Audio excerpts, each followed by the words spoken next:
तोहर रूप छौ बेजोर लागे चंदा चकोर, तोहर रूप छौ बेजोर लागे चंदा चकोर, तोहर रूप छौ बेजोर लागे चंदा चकोर। तिरछी नैना से जादू चलाबै छै। सुनू ये सोना, सुनू ये सोना, आहा हमरा दीवाना बनाबै छी।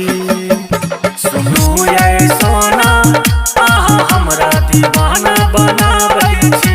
सुनू ये सोना, आहा हमरा दीवाना बनाबै छी। डीजे सुमित सतीश रैया, सुमित सतीश रैया,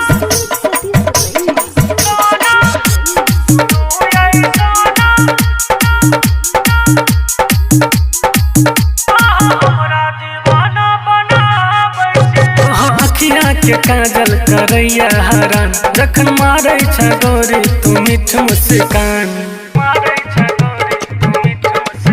तोहर अखिया के काजल करैया हरान, जखन मारै छ गोरी तू मीठ मुस्कान। तोहर गाल गुलाबी, तोहर ठोर शराबी, हमरा दिल पर बिजली गिराबै छै। सुनू ये सोना, सुनू ये सोना, आहा हमरा दीवाना बनाबै छी। सुनू ये सोना, आहा हमरा दीवाना बनाबै छी। सुनू ये सोना, आहा हमरा दीवाना बनाबै छी।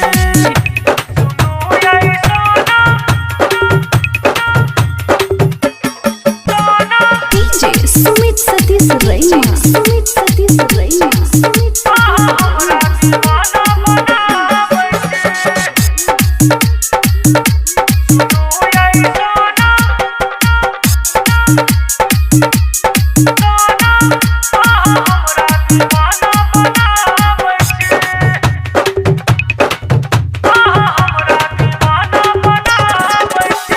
बादल से काजल चोरेने छियै, कोन फूल से खुशबू मंगेने छियै। कोन बादल से काजल चोरेने छियै, कोन फूल से खुशबू मंगेने छियै।